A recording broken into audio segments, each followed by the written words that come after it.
Hello बच्चों, MSc academy में आप सभी का मोस्ट वेलकम है। इससे पहले का जो लेक्चर था उसमें हमने डिस्कस किया था method preparation of halo alkane, जिसमें कि हमने complete method of preparation of halo alkane को कर दिया था। आज का जो लेक्चर होगा इसमें हम डिस्कस करेंगे प्रॉपर्टीज ऑफ हेलो एल्केन और जिसमें हम पढ़ेंगे physical properties of halo alkane. Start करते हैं। सबसे पहले यदि बात करें फिजिकल प्रॉपर्टीज की, तो इसमें एक फिजिकल प्रॉपर्टीज आएगी हेलो एल्केन की, जो कि क्या होगी? Physical state. फिजिकल स्टेट यानी यदि हम हेलो एल्केन की फिजिकल स्टेट के बारे में देखें तो इसमें हमें जनरली ये पता करना है कि हेलो एल्केन जो है वो किस स्टेट में होते हैं, किस अवस्था में होते हैं। तो यदि बात करें हेलो एल्केन की, तो जो लोअर हेलो एल्केन होते हैं यानी lower halo alkane, halo alkane यानी ऐसे हेलो एल्केन जो क्या होंगे, जिनमें कार्बन क्या होंगे, कार्बन C12 कहां तक होंगे, C2, यानी जिसमें क्या हो, या तो एक कार्बन होगा या तो दो कार्बन। ये जनरली बच्चों की किस स्टेट में होते हैं, ये होते हैं गैसियस स्टेट में। किस स्टेट में? गैसियस स्टेट में होते हैं। ठीक है। यदि हम बात करें ऐसे हेलो एल्केन की जिनमें क्या होंगे, कार्बन C3 टू C10 तक, यानी ऐसे हेलो एल्केन जिनमें या तो कार्बन C3 से और कहां तक होंगे, 10 तक, जिनमें 10 कार्बन हो सकते हैं। ऐसे जो हेलो एल्केन होंगे, यानी ऐसे जो हेलो एल्केन होते हैं, ये जनरली किस स्टेट में होते हैं? ये जनरली जो है लिक्विड स्टेट में होते हैं। ये किस स्टेट में होते हैं? लिक्विड स्टेट में होंगे। और जो हायर हेलो एल्केन होते हैं, यानी ऐसे हेलो एल्केन जिसमें नंबर ऑफ कार्बन जो higher haloalkane, higher haloalkane का मीनिंग है या तो इसमें क्या है, जो नंबर ऑफ कार्बन है ये मोर देन कितने होंगे, C11 टू, ठीक है। और आगे तक जितने भी हेलो एल्केन बनेंगे ये सारे जनरली, ये सारे हेलो एल्केन किस स्टेट में होंगे, ये होंगे सॉलिड स्टेट, सॉलिड स्टेट में। तो ये हमने डिस्कस किया फिजिकल स्टेट में कि जो लोअर हेलो एल्केन होते हैं गैसेस स्टेट में होते हैं, जो मिड रेंज हेलो एल्केन होते हैं जिसमें कार्बन C3 टू C10 तक होंगे, ये लिक्विड स्टेट में होते हैं। और हायर हेलो एल्केन जो होंगे जिनमें कार्बन C11 टू आगे तक, ये सारे क्या होते हैं, सॉलिड स्टेट में होते हैं। कहने का मतलब है बच्चों कि जितने नंबर ऑफ कार्बन कम होंगे, यानी मॉलिक्यूलर मास जितना कम होगा वो किस स्टेट में होगा, गैसेस स्टेट में। और जैसे जैसे जो है मॉलिक्यूलर मास इंक्रीज होता है वो हमेशा किस स्टेट में जाता है, सॉलिड स्टेट में जाता है। यदि हम इसी में कुछ एग्जांपल्स की बात करें कि माना हमारे पास क्या है, यहाँ पे CH3, यहाँ पे Cl है, यानी क्लोरोमीथेन है, तो ये जनरली किस स्टेट में होगा, क्योंकि ये कार्बन है तो ये जनरली किस स्टेट में होगा, गैसेस स्टेट में। या हमारे पास यहाँ पे है ethyl alcohol, sorry ethyl chloride, तो ये भी किस स्टेट में होगा, ये भी गैसियस स्टेट में होगा, क्योंकि इसमें क्या है, इसमें एक कार्बन है, इसमें कितने हैं, दो कार्बन है। अब जैसे जैसे नंबर ऑफ कार्बन क्या होंगे, इंक्रीज होंगे, वो लिक्विड होता जाएगा और लिक्विड से कहा जाएगा गैसियस स्टेट में। हम कह सकते हैं कि जो फिजिकल स्टेट होती है, क्या होती है, फिजिकल जो स्टेट होती है, फिजिकल स्टेट जो किसी भी ऑर्गेनिक कंपाउंड की होगी, ये हमेशा डायरेक्टली प्रोपोर्शनल होती है इसके मॉलिक्यूलर मास के, इसके मॉलिक्यूलर मास के। यानी जैसे जैसे मॉलिक्यूलर मास जो है कंपाउंड का बढ़ता जाएगा वो क्या होता जाएगा, यानी इसकी फिजिकल स्टेट जो है वो हमेशा गैसियस से सॉलिड, लिक्विड से सॉलिड होती जाएगी। तो ये हमने डिस्कस किया फिजिकल स्टेट के बारे में। अब इसके बाद हम एक दूसरी फिजिकल स्टेट में देखेंगे जिसमें हम डिस्कस करेंगे इसके बारे में, जनरली ऑर्डर ऑफ, ऑर्डर इसे हम कहेंगे smell, smell of halo alkane की। जो हेलो एल्केन की जनरली ऑर्डर होती है ना, उसे हम डिस्कस करेंगे।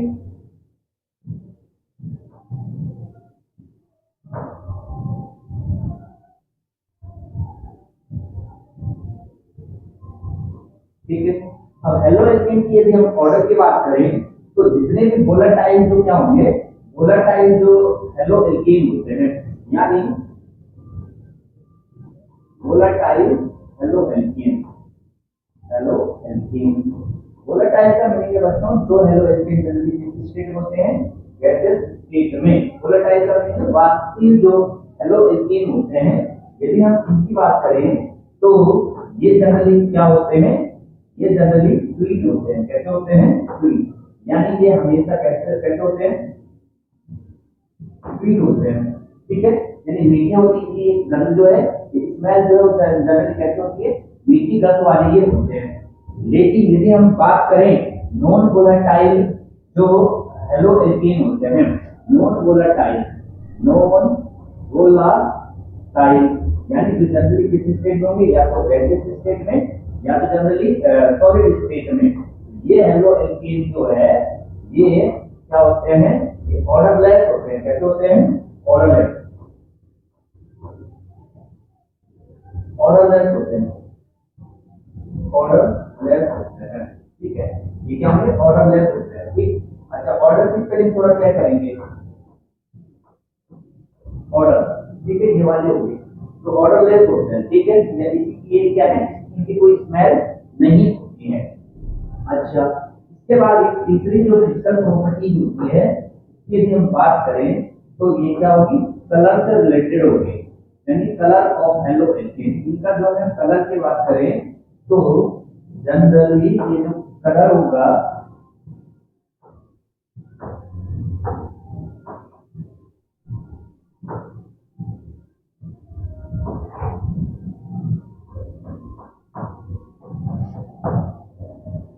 तो यदि हम हेलो एल्केन की कलर की बात करें तो जितने भी हमारे क्या होंगे? हेलो एल्केन होते हैं, इन हेलो एल्केन का जो जो है, जैसे हम कलर की बात करें, हेलो एल्केन जो होंगे ये क्या होते हैं? ये कलरलेस होते हैं। क्या होते हैं? कलरलेस होते हैं,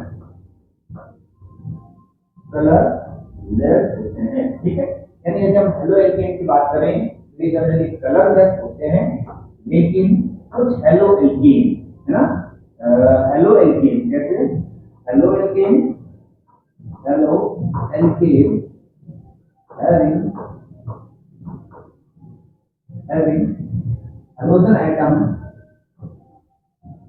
halogen atom are bromine और आयोडीन, यानी ऐसे हेलो एल्केन जिनमें ब्रोमीन और आयोडीन हेलोजन के फॉर्म में रहते हैं, ये जनरली कलर्ड शो करते हैं। ये क्या होते हैं? कलर्ड होते हैं। जब इनमें क्या करें हम?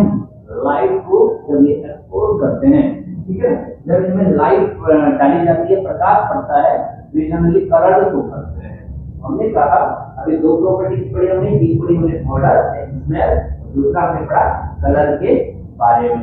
अब तीसरी फिजिकल प्रॉपर्टीज की यदि हम बात करें, जिसमें कि हम बात करेंगे जनरली इसके बारे में, तीसरी जो फिजिकल प्रॉपर्टीज होगी इसमें हम बात करेंगे किसके बारे में? तो हम बात करेंगे मेल्टिंग और बॉइलिंग पॉइंट के बारे में। तो इसके फिजिकल प्रॉपर्टीज को हम पढ़ेंगे और वो इसके बारे में melting and boiling point, melting and boiling point, boiling point, melting and boiling point.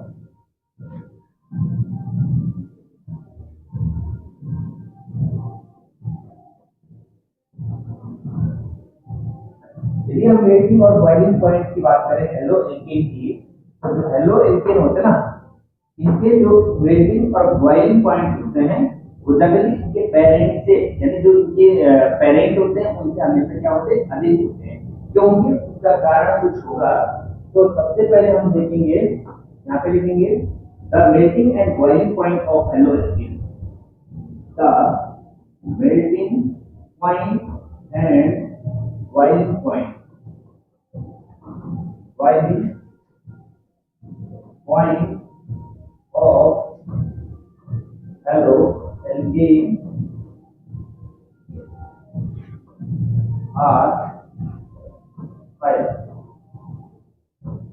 higher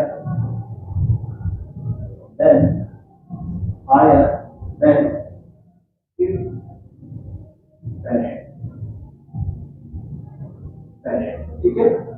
because we know that, हम जानते हैं कि जो मेल्टिंग और बॉइलिंग पॉइंट होते हैं, क्या होते हैं? मेल्टिंग और बॉइलिंग पॉइंट, यानी मेल्टिंग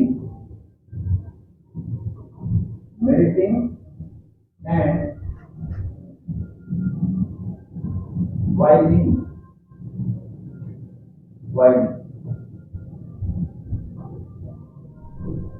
जो पॉइंट होंगे जनरली, ये जो है मेल्टिंग और बॉइलिंग पॉइंट, ये हमेशा डायरेक्टली प्रोपोर्शनल टू होते हैं। किसके? यानी मेल्टिंग और बॉइलिंग पॉइंट में ये डायरेक्टली प्रोपोर्शनल टू किसके होते हैं? यानी मॉलिक्यूलर मास के, मॉलिक्यूलर मास, ठीक है। अच्छा, यदि हम देखें इनमें, जब ये क्या होंगे, इनका जो मेल्टिंग और बॉइलिंग पॉइंट मॉलिक्यूलर मास के डायरेक्टली प्रोपोर्शनल होता है। यानी किसी कंपाउंड का मॉलिक्यूलर मास जितना ज्यादा होगा, उसका मेल्टिंग और बॉइलिंग पॉइंट ज्यादा होता है। अब थोड़ा मेल्टिंग पॉइंट का केस जो है ये थोड़ा अलग भी होता है, लेकिन यहाँ से हम ये भी करेंगे तो उससे थोड़ा ज्यादा कोई फर्क नहीं पड़ेगा। मेल्टिंग पॉइंट का जो केस है जनरली क्रिस्टल लाइट कंपाउंड के वेट मटेरियल रिलेटेड होता है, लेकिन यहाँ पे मॉलिक्यूलर मास से रिलेट करेंगे तो कोई फर्क नहीं पड़ेगा। हमने क्या कहा? The melting and boiling point of haloalkane are higher than its parent. यानी यदि बात करें कि हेलोएल्कीन होंगे, उनके जो मेल्टिंग और बॉइलिंग पॉइंट होते हैं वो जनरली इनके पेरेंट यानी एल्कीन से हमेशा क्या होते हैं? ज्यादा होते हैं। तो यहाँ पे हम कुछ यहाँ पे कंडीशन बनाएंगे। यहाँ पे कंडीशन की यदि हम बात करें तो फर्स्ट कंडीशन ये होगी, माना हमारे पास कोई एल्कीन है, जैसे मेरे पास है CH4, तो इस CH4 का जो मेल्टिंग और बॉइलिंग पॉइंट होगा ये हमेशा कम होगा किससे? CH3 Cl3, बिकॉज इसमें क्या होता है? हेलोजन होता है, और हेलोजन का जो मॉलिक्यूलर मास होता है वो ज्यादा होता है। इस कारण यहाँ पे, क्योंकि यहाँ पे ना एक हाइड्रोजन ज्यादा और यहाँ पे एक Cl है, तो हाइड्रोजन कंपेयर में Cl का मॉलिक्यूलर मास ज्यादा होगा। इस कारण यहाँ पे हेलोएल्कीन का क्या होगा? यानी मिथाइल क्लोराइड का मेल्टिंग और बॉइलिंग पॉइंट क्या होता है? ज्यादा होता है, ठीक है। इसी प्रकार हम अगर यहाँ पे क्या है हेलोजन को ऐड कर सकते हैं। कंडीशन दूसरी क्या होगी? कंडीशन टू क्या होगी? हमारे पास माना यहाँ पे क्या है? हेलोएल्कीन है। क्या है? हेलोएल्कीन। कैसे हेलोएल्कीन है? माना मेरे पास यहाँ पे CH3, यहाँ पे Cl है, तो दूसरा है एक मेरे पास एक करके क्या है? CH3 Cl है, दूसरा है CH3 CH2 और यहाँ पे क्या है? मेरे पास Cl है, तीसरा जो है ये मेरे पास है CH3 CH2 CH2 और यहाँ पे क्या है? Cl है। अगर हम बना सकते हैं D, यहाँ पे क्या है? CH3 CH2 CH2 CH2 और यहाँ पे क्या है? Cl है। यानी यदि हम बात करें यहाँ पे क्या है? नंबर ऑफ जो हेलोजन है वो सेम है और एक ही प्रकार का हेलोजन, यहाँ पे भी Cl है, यहाँ पे भी Cl, इसमें भी Cl, इसमें भी Cl। लेकिन इसमें थोड़ा वेरिएशन क्या है कि यहाँ पे एक कार्बन है, यहाँ पे दो कार्बन है, यहाँ पे तीन कार्बन है, यहाँ पे क्या है? चार कार्बन है। तो याद रखना इसका मॉलिक्यूलर मास क्या है? कम होगा, इसका थोड़ा ज्यादा, इसका और ज्यादा और इसका और ज्यादा, क्योंकि एक CH2 ग्रुप के बढ़ने से मेल्टिंग और बॉइलिंग पॉइंट जो होगा वो हमेशा 10 डिग्री सेंटीग्रेड क्या है? इंक्रीज करता है। जिस कारण यदि हम देखेंगे कि इसका मेल्टिंग पॉइंट ज्यादा, इसका कम होगा, तो इसका जो राइट आंसर होगा वो D का मेल्टिंग और बॉइलिंग पॉइंट ज्यादा होगा, फिर C का होगा, फिर B का होगा और फिर किसका होगा? A का होगा। तो ये इसका क्या होगा? आंसर होगा। सबसे ज्यादा D का होगा, फिर C का होगा, फिर B का होगा, फिर किसका होगा? E का होगा। अब एक तीसरी कंडीशन यदि हम बनाएंगे कि माना मेरे पास कुछ इस प्रकार की कंडीशन है, कंडीशन ये है कि मैं यहाँ पे नंबर ऑफ कार्बन फिक्स कर देता हूँ और हेलोजन को चेंज करता हूँ। तो मेरे पास यहाँ पे A में है CH3 CH2 और यहाँ पे क्या है? क्लोरीन है। B में मेरे पास क्या है? CH3 CH2 और यहाँ पे मेरे पास क्लोरीन है, फिर सी में मेरे पास CH3 CH2 और यहाँ पे Br है, और डी में मेरे पास यहाँ पे क्या है CH3 CH2 और यहाँ पे जो है आयोडीन। अब मैंने यहाँ पे क्या चेंज कर दिया है कि नंबर ऑफ कार्बन सभी में क्या है दो दो है, लेकिन इसमें हम बात करें तो इसमें हेलोजन फ्लोरीन है, इसमें क्लोरीन है, इसमें ब्रोमीन है और इसमें क्या है आयोडीन है। तो हम देखेंगे कि जब नंबर ऑफ कार्बन सेम है लेकिन नंबर ऑफ हेलोजन जो है वो डिफरेंट डिफरेंट है, तो जिस हेलोजन का मॉलिक्यूलर मास ज्यादा होता है उसका मेल्टिंग और बॉइलिंग पॉइंट क्या होगा ज्यादा होगा। देन इस केस में यदि हम बात करें तो आयोडीन का मॉलिक्यूलर मास ज्यादा होगा, फिर ब्रोमीन का होगा, क्लोरीन का सबसे कम किसका होगा क्लोरीन का होगा। इसलिए जो इसका राइट आंसर होगा क्या होगा, यानी डी का मेल्टिंग पॉइंट और बॉइलिंग पॉइंट सबसे ज्यादा, और फिर उसके बाद डी का होगा, उसके बाद बी का होगा और उसके बाद किसका होगा ए का होगा। इसका जो राइट आंसर होगा वो क्या होगा डी सी डी ई होगा। ठीक है, अब इसके बाद एक तीसरा केस हम बनाएंगे कि यदि हमारे पास क्या है नंबर ऑफ कार्बन भी सेम है और नंबर ऑफ हेलोजन भी सेम है, लेकिन ब्रांचिंग आ जाएगी, उस केस में किसका मेल्टिंग और बॉइलिंग पॉइंट ज्यादा होगा, उस केस को भी हम देखेंगे। कंडीशन 3 ये थी, यदि हमारे पास एल्केन होंगे और हेलोजन हेलो एल्केन होंगे, हेलो एल्केन का मेल्टिंग पॉइंट और बॉइलिंग पॉइंट हमेशा ज्यादा होगा एल्केन होंगे। ये वाला केस हमने डिस्कस किया, फिर ये वाला केस डिस्कस किया। अब लास्ट केस है और उसमें हम देखेंगे कि कंडीशन जो 4 है, कंडीशन 4 की हम बात करें, कंडीशन जो 4 है इसमें हम देखेंगे कि यदि हमारे पास क्या होगा same number of carbon and same number of halogen in halo alkane में है, तो मेरे पास यहाँ पे कुछ इस प्रकार की कंपाउंड है कि मेरे पास यहाँ पे CH3 CH2 CH2 CH2 और यहाँ पे मैंने लगाया CH। ठीक है, दूसरा है मेरे पास यहाँ पे कुछ इस प्रकार का CH3 CH और इस पर मैंने लगाया CH3 CH2 और फिर यहाँ पे क्या है Cl है, और तीसरा रखता मेरे पास CH3 यहाँ पे CH3 यहाँ पे CH3 और क्या है Cl। ये 3 कंपाउंड है मेरे पास। यदि हम इसमें देखेंगे, इसमें हेलोजन है क्लोरीन, इसमें भी हेलोजन है क्लोरीन, इसमें हेलोजन क्या है क्लोरीन। इसमें देखो नंबर ऑफ कार्बन कितने 4 है, इसमें नंबर ऑफ कार्बन ओवरऑल 4 है, इसमें नंबर ऑफ कार्बन कितने 4 है। अब डिसाइड करने के लिए आएगा किसका मेल्टिंग और बॉइलिंग पॉइंट ज्यादा होगा, तो यहाँ पर आपको बस एक काम करना है कि जो मेल्टिंग और बॉइलिंग पॉइंट होगा, यानी melting point and boiling point, boiling point ये हमेशा डायरेक्टली प्रोपोर्शनल टू होता है किसके सरफेस एरिया, सरफेस एरिया, यानी जिसका सरफेस एरिया ज्यादा उसका मेल्टिंग और बॉइलिंग पॉइंट क्या होगा ज्यादा। ठीक है, जिसका सरफेस एरिया ज्यादा होगा उसका मेल्टिंग और बॉइलिंग पॉइंट क्या होगा ज्यादा। या हम ऐसा भी कर सकते हैं कि melting point and boiling point ये हमेशा इनवर्सली प्रोपोर्शनल टू होता है किसके ब्रांचिंग के, ब्रांचिंग, यानी यदि किसी कंपाउंड में ब्रांचिंग बढ़ रही है तो कहने का मीनिंग है उस कंपाउंड में का मेल्टिंग और बॉइलिंग पॉइंट क्या हो उतना ही कम होगा। ठीक है, इधर देखो, अब यदि हम इस कंपाउंड में देखें इसका सरफेस एरिया ज्यादा है, इसका सरफेस एरिया कम है और इसका सरफेस एरिया और कम है, यानी जितना ज्यादा सरफेस एरिया उतना ज्यादा मेल्टिंग और बॉइलिंग पॉइंट। यहाँ पे ब्रांचिंग नहीं, यहाँ पे पूरा ब्रांचिंग है और ज्यादा ब्रांचिंग, ब्रांचिंग जितनी ज्यादा होगी मेल्टिंग और बॉइलिंग पॉइंट उतना ही कम होगा। वी नो दैट कि जो ये क्या होगा, यानी नॉर्मल यहाँ पे नॉर्मल ब्यूटाइल क्लोराइड होगा, ये आइसो ब्यूटाइल क्लोराइड होगा और ये क्या होगा नियो ब्यूटाइल क्लोराइड होगा।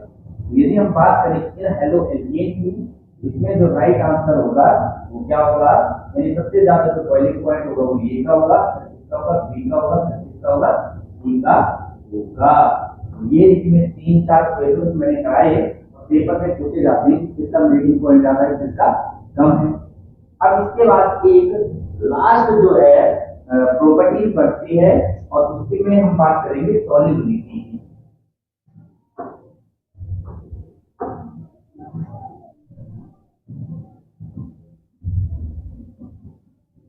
सॉल्युबिलिटी यानी जो हेलो एल्केन होंगे वो जनरली क्या है, वाटर में सॉल्युबल होते हैं या नहीं होते हैं, वो चीजें हम देखेंगे, या कहाँ वो सॉल्युबल होते हैं, ये सारी चीजें हम सॉल्युबिलिटी की कीजिए।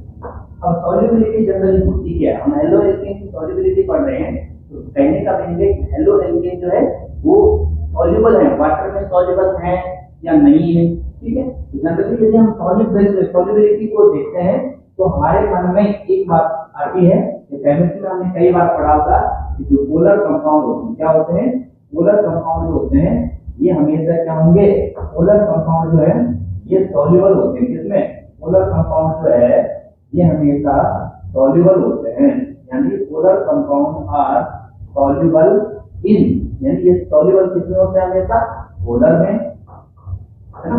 पोलर जो कंपाउंड होते हैं वो पोलर सॉल्वेंट में सॉल्युबल होते हैं, और जो नॉन पोलर कंपाउंड होते हैं, नॉन पोलर जो कंपाउंड होते हैं ये हमेशा किसमें सॉल्युबल होते हैं, ये सॉल्युबल होते हैं किसमें, नॉन पोलर में। ये जनरली हमने पढ़ा होगा, ठीक है। यानी पोलर जो कंपाउंड होंगे ये सॉल्युबल होते हैं पोलर कंपाउंड में, और जो नॉन पोलर कंपाउंड होते हैं वो नॉन पोलर सॉल्वेंट में क्या होते हैं, सॉल्युबल होते हैं। अब इसमें यदि हम बात करें हेलो एल्केन की तो ये क्या है, यहाँ पे एक्सेप्शन, एक्सेप्शन यानी हेलो एल्केन क्या है, एक्सेप्शन है इस बात के, क्योंकि हेलो एल्केन जो है ये जनरली किस स्टेट में क्या होते हैं, और ये हमेशा पोलर कंपाउंड है।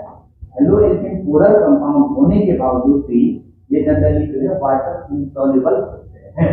क्यों, सब कुछ रीजन है, देखो यहाँ पे आर एक्स है, आर एक्स क्या होगा, हेलो एल्केन, यहाँ पे हेलोजन जो है मोर इलेक्ट्रोनेगेटिव होने के कारण इस पर डेल नेगेटिव चार्ज और इस पर क्या आता है, डेल पॉजिटिव चार्ज, ठीक है। अब वाटर की हम बात करें, वाटर ये होगा वाटर H2O, है ना, ये होगा, तो इस पर आता है नेगेटिव चार्ज और इस पर क्या आता है, पॉजिटिव चार्ज।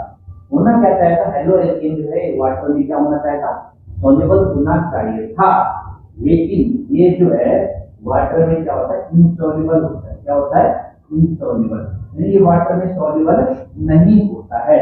जनरली इसका कारण क्या है, क्योंकि जो वाटर के मॉलिक्यूल है ना, वाटर के मॉलिक्यूल, ये वाटर के मॉलिक्यूल है इस प्रकार से, अब इन बॉन्ड को जनरली ये वाले बॉन्ड जो है ब्रेक नहीं कर पाते हैं, यानी वाटर के मॉलिक्यूल के बीच जो हेलो एल्केन के मॉलिक्यूल होते हैं वो जनरली उसमें धंस नहीं पाते हैं, उस बॉन्ड को ब्रेक नहीं कर पाते हैं, इस कारण हेलो एल्केन जो है जनरली वाटर में क्या होते हैं, इनसॉल्युबल होते हैं। लेकिन यानी मैं कह सकता हूं कि haloalkane are insoluble in water, ठीक है।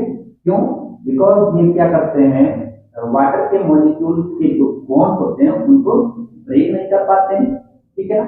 दूसरी चीज है उनके साथ inter molecular force of attraction नहीं बना पाते हैं, जिस कारण ये वाटर में क्या होते हैं, इनसॉल्युबल होते हैं, और ये सॉल्युबल होते हैं किसमें, ये सॉल्युबल होते हैं किसमें, non polar polar solvent, non polar solvent में। वाई हम कह सकते हैं, वाई soluble in non-polar